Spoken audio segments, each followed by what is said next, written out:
এই ভিডিওটিতে আমি উচ্চ মাধ্যমিকের সম্পূর্ণ ইতিহাস বিষয় থেকে টেস্ট পেপারের সেরা অতি গুরুত্বপূর্ণ 60টি এসএকিউ প্রশ্ন ও তার উত্তর নিয়ে আলোচনা করব। আশা রাখি আজকের ভিডিওটিতে বলা প্রত্যেকটি প্রশ্ন তোমার যদি ভালোভাবে পড়া থাকে তাহলে আজকের ভিডিওটি থেকে তোমরা আসন্ন উচ্চ মাধ্যমিকের ইতিহাস পরীক্ষায় প্রায় বেশিরভাগ এসএকিউ প্রশ্নই কমন পেয়ে যাবে। তো কাজেই বন্ধুরা, তোমরা যারা সামনের উচ্চ মাধ্যমিকের ইতিহাস পরীক্ষায় অনেক ভালো রেজাল্ট করতে চাও তারা অবশ্যই ভিডিওটি শেষ পর্যন্ত দেখতে থাকো এবং চ্যানেলে নতুন হয়ে থাকলে অবশ্যই চ্যানেলটি সাবস্ক্রাইব করে পাশে থাকা বেল আইকনটি প্রেস করে রাখো।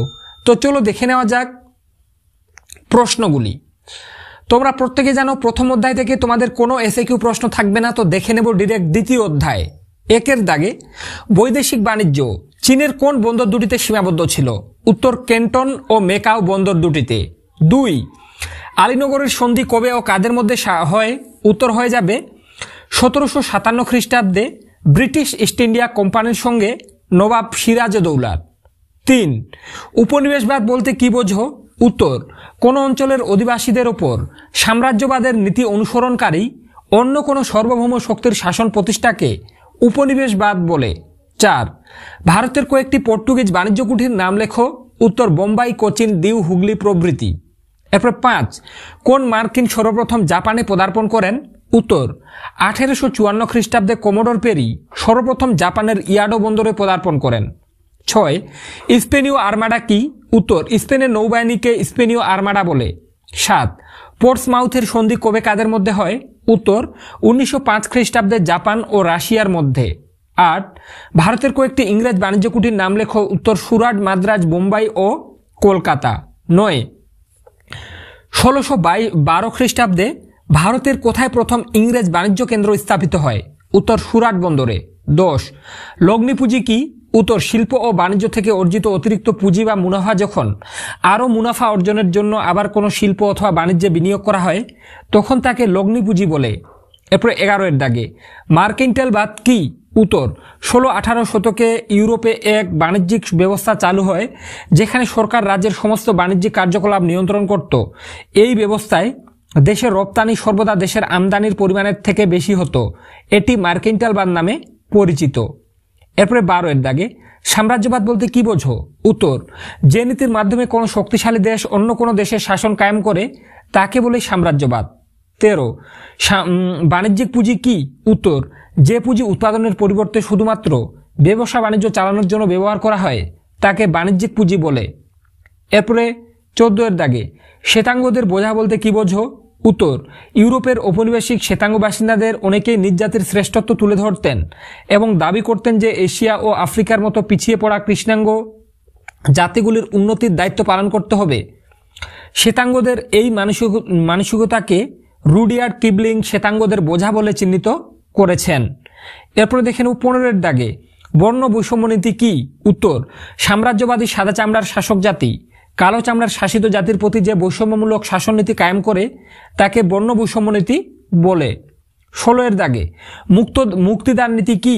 উত্তর চীনা ভূখণ্ডে ইউরোপীয় দেশগুলির উপনিবেশ স্থাপন রোধ করার জন্য মার্কিন পররাষ্ট্র সচিব জন হে 1899 খ্রিস্টাব্দে মুক্তদান নীতি ঘোষণা করেন। এর দ্বারা চীনের অখণ্ডতা রক্ষার এবং চীনা ভূখণ্ডে যে কোনো দেশের বণিক ও বণিক গোষ্ঠীকে অবাধ বাণিজ্য করার অধিকারের কথা বলা হয়। এরপরে 17 এর দাগে উপনিবেশ বলতে কি বোঝো? উত্তর সাধারণভাবে বলা যায় কোনো দেশ যদি অন্য দেশের ভূখণ্ড বা অঞ্চলকে নিজের অধীনস্থ করে নেয় তাহলে সেই অঞ্চলটিকে বলা হয় বিজয়ী দেশটির উপনিবেশ। 18 এর দাগে আফ্রিকা কাড়াকাড়ি বলতে কি বোঝো? উত্তর নব আবিষ্কৃত আফ্রিকায় ইউরোপীয়রা উপনিবেশ দখলের যে লড়াই শুরু করে তা আফ্রিকা কাড়াকাড়ি নামে পরিচিত। 19. আফ্রিকা কেন অন্ধকারচ্ছন্ন মহাদেশ নামে পরিচিত? উত্তর 19 শতকের মধ্যভাগ পর্যন্ত ইউরোপবাসীর কাছে সমগ্র আফ্রিকায় অজ্ঞাত ও অনাবিষ্কৃত ছিল, তাই আফ্রিকা অন্ধকারচ্ছন্ন মহাদেশ নামে পরিচিত। 20. নতুন বিশ্ব বলতে কি বোঝো? উত্তর 17-18 শতক নাগাদ স্পেন, পর্তুগাল, ব্রিটেন প্রভৃতি ইউরোপীয় দেশগুলি আমেরিকা মহাদেশের নতুন উপনিবেশ গড়ে তোলে। এই উপনিবেশটি নতুন বিশ্ব নামে পরিচিত। 21 এর দাগে ফরাসি বাণিজ্য কুটি ভারতে কোথায় কোথায় ছিল? উত্তর চন্দননগর, পন্ডিচেরি ও মাহে। 22 এর দাগে ভৌমিক সাম্রাজ্যবাদ বলতে কি বোঝো? উত্তর 17 ও 18 শতকের মধ্যে ইউরোপের স্পেন, পর্তুগাল, ইংল্যান্ড, ফ্রান্স প্রভৃতি নৌ শক্তিধর দেশগুলি পৃথিবীর বিভিন্ন দেশের ভূখণ্ড দখল করে সেখানে নিজেদের ঔপনিবেশিক শাসন প্রতিষ্ঠা করে। এই সাম্রাজ্যবাদ হলো ভৌমিক সাম্রাজ্যবাদ। এরপরে 23-এর দাগে নয়া সাম্রাজ্যবাদ কোন সময়কালকে বলে? উত্তর 1870 থেকে 1914 পর্যন্ত সময়কে। এরপরে 24-এর দাগে মনরো নীতি প্রণয়ন করে কোন দেশ? উত্তর মার্কিন যুক্তরাষ্ট্র। এরপরে 25-এর দাগে কে কত খ্রিস্টাব্দে মুক্তদান নীতি ঘোষণা করেন? উত্তর 1899 খ্রিস্টাব্দে মার্কিন পররাষ্ট্র সচিব জন হে। 26 সাধুদালাল বা সাধুদয়াল কাকে বলা হতো? উত্তর জার্মানির চ্যান্সেলর বিসমার্ককে। 27 বাংলায় ওলন্দাজদের প্রধান ঘাঁটি ছিল কোথায়? উত্তর চুঁচুড়ায়। 28 ইনকা সভ্যতাকে ধ্বংস করেন? উত্তর স্পেনের নাবিক ফ্রান্সিসকো পিজারো। 29 নয়া সাম্রাজ্যবাদ বলতে কি বোঝায়? উত্তর আধুনিক যুগে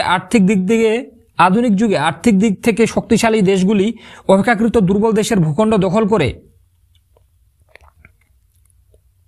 দখল না করেও সুকৌশলে সেই সমস্ত দেশগুলোর অর্থনীতি ও রাজনৈতিক নিয়ন্ত্রণ করতে যে নতুন কৌশল প্রয়োগ করে তা নয়া সাম্রাজ্যবাদ নামে পরিচিত। তো এই ছিল বন্ধুরা দ্বিতীয় অধ্যায় থেকে কয়েকটি এসিকিউ প্রশ্ন। এই কয়েকটা যদি প্রশ্ন পড়া থাকে এর বাইরে কোনো প্রশ্ন যাবে না। প্রত্যেকটি এসিকিউ প্রশ্ন তোমরা এই প্রশ্নগুলোর মধ্যেই কমন পেয়ে যাবে। আশা রাখি এর বাইরে প্রশ্ন হওয়ার চান্স একেবারেই নেই। তাই তোমরা যারা ভালো রেজাল্ট করতে চাও তারা অবশ্যই প্রশ্নগুলো খাতায় সুন্দরভাবে নোট করে পড়ে ফেলো, তোমরা কিন্তু ভালো রেজাল্ট করবেই। এবং এইরকম আরো অন্যান্য সাবজেক্টের ভিডিওগুলি পেতে অবশ্যই চ্যানেলটি সাবস্ক্রাইব করে পাশে থাকা বেল আইকনটি প্রেস করে রাখো। কেননা এখন এই চ্যানেল থেকে যে ভিডিওগুলো আসবে তুমি যদি প্রত্যেকটি ফলো করে পরীক্ষা দিতে পারো তোমার রেজাল্ট কিন্তু ভালো হতে বাধ্য। তাই বলা হচ্ছে তোমরা অবশ্যই চ্যানেলটি সাবস্ক্রাইব করে পাশে থাকা বেল আইকনটি প্রেস করে রাখবে। এরপরে দেখে নেব তৃতীয় অধ্যায়ের প্রশ্নগুলি। তো তৃতীয় অধ্যায়ের নাম তোমাদের ঔপনিবেশিক আধিপত্যের প্রকৃতি। তো এই অধ্যায় থেকে তোমরা যে প্রশ্নগুলো পড়বে দেখে নাও। 1-এর দাগে কে কবে কলকাতায় ফোর্ট উইলিয়াম কলেজ প্রতিষ্ঠা করেন? উত্তর বড়লাট লর্ড ওয়েলেসলি 1800 খ্রিস্টাব্দে কলকাতায় ফোর্ট উইলিয়াম কলেজ প্রতিষ্ঠা করেন। 2 কে কবে দ্বৈত শাসন ব্যবস্থা চালু করেন? উত্তর লর্ড রবার্ট ক্লাইভ 1765 খ্রিস্টাব্দে। 3 চিরস্থায়ী বন্দোবস্ত কে কবে প্রবর্তন করেন? উত্তর 1793 খ্রিস্টাব্দে লর্ড কর্নওয়ালিস। 4 একশালা বন্দোবস্ত ও পাঁচশালা বন্দোবস্ত কে চালু করেন? উত্তর ওয়ারেন হেস্টিং। 5 রায়তওয়ারি বন্দোবস্ত কোথায় কে কবে চালু করেন? উত্তর দক্ষিণ ভারতের টমাস মোনরো 1820 খ্রিস্টাব্দে। 6 সতীদাহ প্রথা কবে নিষিদ্ধ হয়? উত্তর 1829 খ্রিস্টাব্দে 17 নম্বর রেগুলেশনের দ্বারা। 7 বেসিনের চুক্তি কবে কাদের মধ্যে স্বাক্ষরিত হয়? উত্তর 1802 খ্রিস্টাব্দে লর্ড ওয়েলেসলি ও দ্বিতীয় বাজিরাওয়ের মধ্যে। 8 ভারতের সুপ্রিম কোর্টের প্রথম প্রধান বিচারপতি কে ছিলেন? উত্তর স্যার এলিজা এমপে। 9 সম্পদের বহির্গমন বলতে কি বোঝো? উত্তর পলাশী যুদ্ধের জয়ের পর কোম্পানি অষ্টাদশ শতকের মধ্যভাগে বাংলা ও ভারতের অন্যান্য প্রান্ত থেকে কোনো প্রতিদান ছাড়াই বিপুল পরিমাণ অর্থ ইংল্যান্ডে চালান করেছিল। ঐতিহাসিকদের মতে এই ঘটনাটি সম্পদের বহির্গমন নামে পরিচিত। 10 অবশিল্পায়ন বলতে কি বোঝো? উত্তর ব্রিটিশ শাসনকালে ভারতের বাজারগুলি ইংল্যান্ডের শিল্প কারখানায় উৎপাদিত পণ্যে ছেয়ে গেলে দেশের চিরাচরিত কুটির শিল্প ধ্বংস হয়ে যায়। এই ঘটনাটি অবশিল্পায়ন নামে পরিচিত। 11 কে কবে পাঞ্জাব জয় করে ব্রিটিশ সাম্রাজ্যভুক্ত করেন? উত্তর 1849 খ্রিস্টাব্দে ভারতের গভর্নর জেনারেল লর্ড ডালহৌসি পাঞ্জাবকে ব্রিটিশ সাম্রাজ্যভুক্ত করেন। এরপরে 12-এর দাগে দাদন কি? উত্তর হয়ে যাবে দাদন কথাটির অর্থ অগ্রিম অর্থ। ইস্ট ইন্ডিয়া কোম্পানির আমলে বাংলায় তাঁতিদের বস্ত্র উৎপাদনের জন্য কুঠিগুলি থেকে যে অগ্রিম অর্থ প্রদান করা হতো তাকে দাদন বলা হতো। 7 বেসিনের চুক্তি কবে কাদের মধ্যে স্বাক্ষরিত হয়? উত্তর 1802 খ্রিস্টাব্দে লর্ড ওয়েলেসলি ও দ্বিতীয় বাজিরাওয়ের মধ্যে। 8 ভারতের সুপ্রিম কোর্টের প্রথম প্রধান বিচারপতি কে ছিলেন?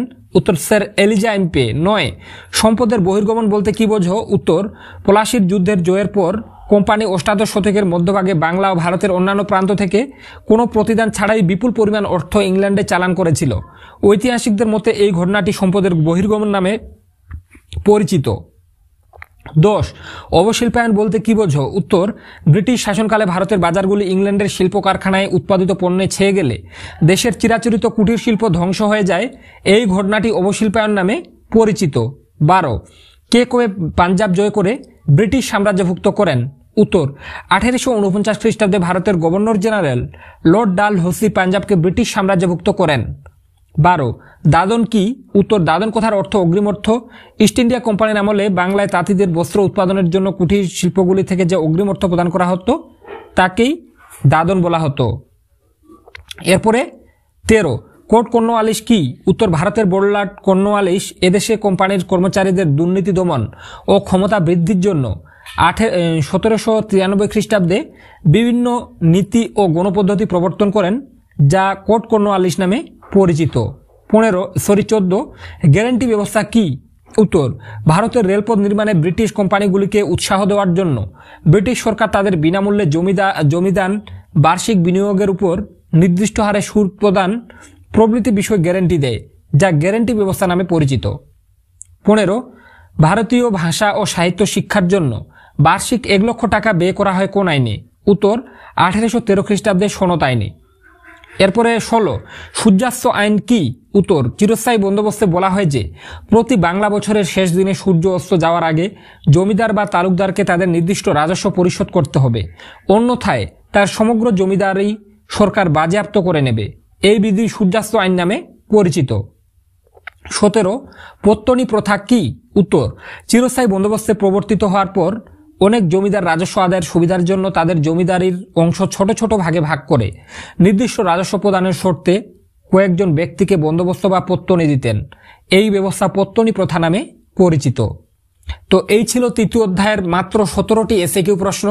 আশা রাখি তৃতীয় অধ্যায় থেকে এই 17টি এসএকিউ প্রশ্ন তোমার যদি পড়া থাকে তুমি 100% পরীক্ষায় এর বাইরে প্রশ্ন যাবে না, এগুলার মধ্যেই কিন্তু কমন পেয়ে যাবে। কেননা প্রত্যেকটা প্রশ্ন টেস্ট পেপার থেকে ভালোভাবে ঘেটে খুঁজে যে প্রশ্নগুলো সবথেকে গুরুত্বপূর্ণ তোমাদের জন্য তৈরি করা হয়েছে, তাই প্রশ্নগুলি ভালোভাবে পড়ে যাও, তোমার রেজাল্ট ভালো হতে বাধ্য।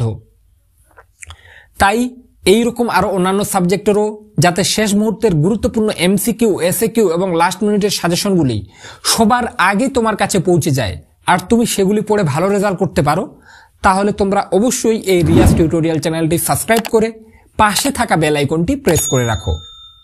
কেননা আমি অন্যান্য চ্যানেলের মতো মাধ্যমিক বা একাদশ শ্রেণীর সাজেশন তেমনভাবে চ্যানেলে আপলোড করি না, শুধুমাত্র উচ্চ মাধ্যমিকের ছাত্রছাত্রীদের জন্যই পরিশ্রম করে চলেছি। তাই তোমরা অবশ্যই চ্যানেলটি সাবস্ক্রাইব করে পাশে থাকা বেল আইকনটি প্রেস করে রাখো, তাহলে আমি তোমাদের জন্য নেক্সট ভিডিও বানাতেও কিছুটা মোটিভেট ফিল করব। এরপরে দেখে নেব চতুর্থ অধ্যায়ের প্রশ্নগুলি। তো চতুর্থ অধ্যায়ের নাম তোমাদের সাম্রাজ্যবাদের বিরুদ্ধে প্রতিক্রিয়া। এই অধ্যায় থেকে যে যে প্রশ্নগুলো পড়বে দেখে নাও। 1 দাগে, ভারতে কে কবে এশিয়াটিক সোসাইটি প্রতিষ্ঠা করেন? উত্তর, স্যার উইলিয়াম জোন্স 1784 খ্রিস্টাব্দে এশিয়াটিক সোসাইটি প্রতিষ্ঠা করেন। 2, কলকাতা মাদ্রাসা কে কবে প্রতিষ্ঠা করেন? উত্তর, 1781 খ্রিস্টাব্দে ওয়ারেন হেস্টিং। 3, কবে কাদের মধ্যে পুনা চুক্তি স্বাক্ষরিত হয়? উত্তর, 1932 খ্রিস্টাব্দে গান্ধীজি ও ডক্টর বি.আর. আম্বেদকরের মধ্যে।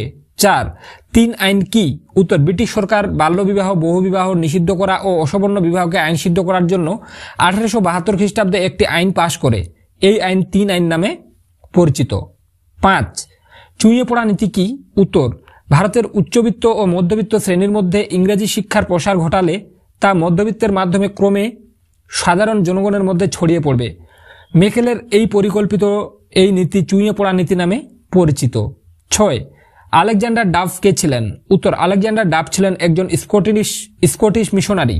তিনি ভারতের পাশ্চাত্য শিক্ষার প্রসার ঘটাতে উদ্যোগ নেন এবং কলকাতায় স্কটিশ চার্চ কলেজ প্রতিষ্ঠা করেন। এরপর 7, কবে কাদের উদ্যোগে বারাণসী সংস্কৃত কলেজ প্রতিষ্ঠা হয়? উত্তর, 1792 খ্রিস্টাব্দে জোনাথন ডানকানের নেতৃত্বে। 8, উডের ডেসপেস কি? উত্তর, ভারতের ব্রিটিশ সরকারের বোর্ড অব কন্ট্রোলের সভাপতি চার্লস উড 1854 খ্রিস্টাব্দে শিক্ষা সংক্রান্ত একটি নির্দেশনামা প্রকাশ করেন, যা উডের ডেসপেস নামে পরিচিত। এই নির্দেশনামা অনুসারে আধুনিক ভারতের শিক্ষা ব্যবস্থা গড়ে উঠেছিল। এরপরে 9, ব্রাহ্ম সভা কে কবে প্রতিষ্ঠা করেন? উত্তর হয়ে যাবে 1828 খ্রিস্টাব্দে রাজা রামমোহন রায়। 10, রাজা রামমোহন রায় কর্তৃক প্রকাশিত 2টি সংবাদপত্রের নাম লেখো। উত্তর, সংবাদ কৌমুদি ও মিরাত উল আকবর। এরপর 11 দাগে, নববঙ্গ আন্দোলন বলতে কি বোঝো? উত্তর, আগে সমাজে বহু কুসংস্কার প্রচলিত ছিল। ডিরোজিও ও তার অনুগামীরা এই কুসংস্কারের বিরুদ্ধে তীব্র সমালোচনা করে পুরাতন ব্যবস্থার ভিতর নাড়িয়ে দিয়েছিলেন। ডিরোজিওর অনুগামীদের নববঙ্গ বা ইয়ং বেঙ্গল বলা হতো? কোন সংস্কারের বিরুদ্ধে তাদের আন্দোলনকে নববঙ্গ আন্দোলন বলা হয়? বারবার বলছি, প্রত্যেকটা প্রশ্ন গুরুত্বপূর্ণ। টেস্ট পেপার থেকে ভালোভাবে খুঁজে তোমাদের জন্য তৈরি করা হয়েছে। তাই ভিডিওটি মাধ্যমে আমি আশা রাখছি তোমরা একটু হলেও উপকৃত হচ্ছ। উপকৃত হয়ে থাকলে অবশ্যই তোমরা চ্যানেলটি সাবস্ক্রাইব করে পাশে থাকা বেল আইকনটি প্রেস করে রাখো। তোমাদের একটা সাবস্ক্রাইবারের ফলে আমি নেক্সট ভিডিও বানাতে মোটিভেট ফিল করব। অনেক পরিশ্রম করে ভিডিওগুলি তৈরি করা বন্ধুরা, তাই আমার কথা শুনে অবশ্যই চ্যানেলটি সাবস্ক্রাইব করে নিও। এরপরে 12 এর দাগে, স্বামী বিবেকানন্দের লেখা দুটি বইয়ের নাম লেখো। উত্তর পরিব্রাজক ও বর্তমান ভারত। 13, কে কবে বিধবা বিবাহ আইন পাশ করেন? উত্তর 1856 খ্রিস্টাব্দে ঈশ্বরচন্দ্র বিদ্যাসাগরের সহযোগিতায় লর্ড ডালহৌসি বিধবা বিবাহ আইন পাশ করেন। 14, আর্য সমাজ কে কবে প্রতিষ্ঠা করেন? উত্তর স্বামী দয়ানন্দ সরস্বতী 1875 খ্রিস্টাব্দে। 15, মেকলে মিনিট কি?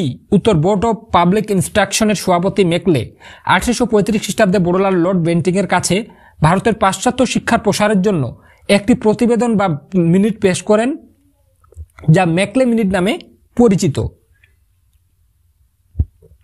এরপরে 16, চার্লস উড কে ছিলেন?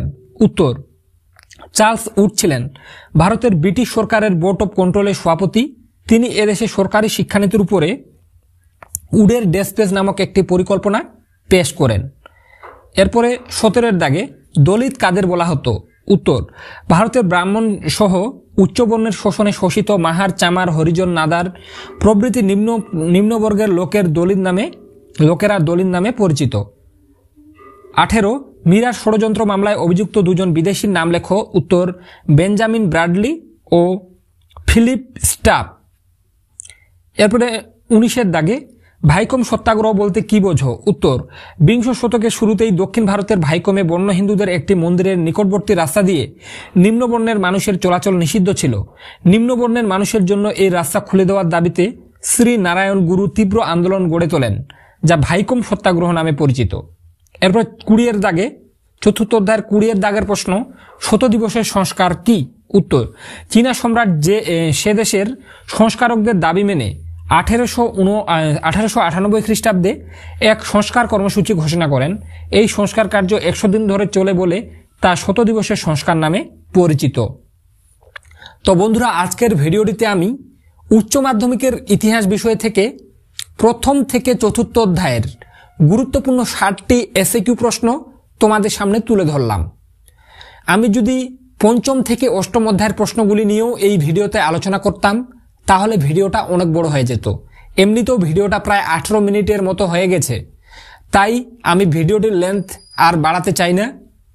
তোমরা যারা পঞ্চম থেকে অষ্টম অধ্যায়েরও প্রশ্নগুলি দেখতে চাও, তারা অবশ্যই চ্যানেলটি সাবস্ক্রাইব করে পাশে থাকা বেল আইকনটি প্রেস করে রাখো, কেননা আগামীকাল উচ্চ মাধ্যমিকের ইতিহাস বিষয়ের পঞ্চম থেকে অষ্টম অধ্যায়ের প্রশ্নগুলি নিয়েও আলোচনা করব। আর তুমি যদি দুটো ভিডিও মিলিয়ে প্রায় 110টির মতো এসএকিউ প্রশ্ন রেডি করে যেতে পারো, এর বাইরে প্রশ্ন পড়ার প্রয়োজন নেই। প্রত্যেকটি প্রশ্ন এই প্রশ্নগুলির মধ্যেই কমন পেয়ে যাবে। তাই অবশ্যই তোমরা চ্যানেলটি সাবস্ক্রাইব করে রাখো, যাতে কালকের ভিডিওটি সবার আগে, পঞ্চম থেকে অষ্টম অধ্যায়ের প্রশ্নগুলি তোমার কাছে পৌঁছে যায় সবার আগে। এবং আমি তোমাদের জানিয়ে রাখতে চাই, আমি ইতিমধ্যে ইতিহাস বিষয় থেকে এমসিকিউ এবং লাস্ট মিনিট সহ এসএকিউর ভিডিওটি আজকে দিয়ে দিলাম। মানে ইতিহাসের পুরো সিলেবাস কমপ্লিট করে দিয়েছি মাত্র 2টা বা 3টা ভিডিওতে। একটা ভিডিওতে আমি 8 নম্বরের প্রশ্নগুলি নিয়ে আলোচনা করেছি, একটা ভিডিও এবং দুটো ভিডিওতে এমসিকিউ প্রশ্নগুলি নিয়ে, আর আজকের একটি ভিডিওতে এসএকিউ প্রশ্নগুলি নিয়ে আলোচনা করেছি। অর্থাৎ ইতিহাসের পুরো সিলেবাস শেষ। তাই তোমরা যারা প্রত্যেকটি ভিডিও দেখতে চাও, মাত্র 4টি ভিডিওর প্রশ্নগুলি তুমি যদি ভালোভাবে দেখে যেতে পারো, উচ্চ মাধ্যমিকে তোমরা 90+ স্কোর করবে। তাই ইতিহাসের প্রত্যেকটা ভিডিওর প্লে লিস্টের লিঙ্ক আমি কিন্তু ডেসক্রিপশন বক্সে এবং ফার্স্ট কমেন্টে দিয়ে রাখবো। তোমরা অবশ্যই প্লে স্টোরে ডেসক্রিপশন বক্সে অথবা ফার্স্ট কমেন্টের লিঙ্কে ক্লিক করে ইতিহাস বিষয়ের গুরুত্বপূর্ণ সাজেশনগুলি দেখে নিও। তো আজকে পর্যন্তই, দেখা হবে নেক্সট কোনো ভিডিও।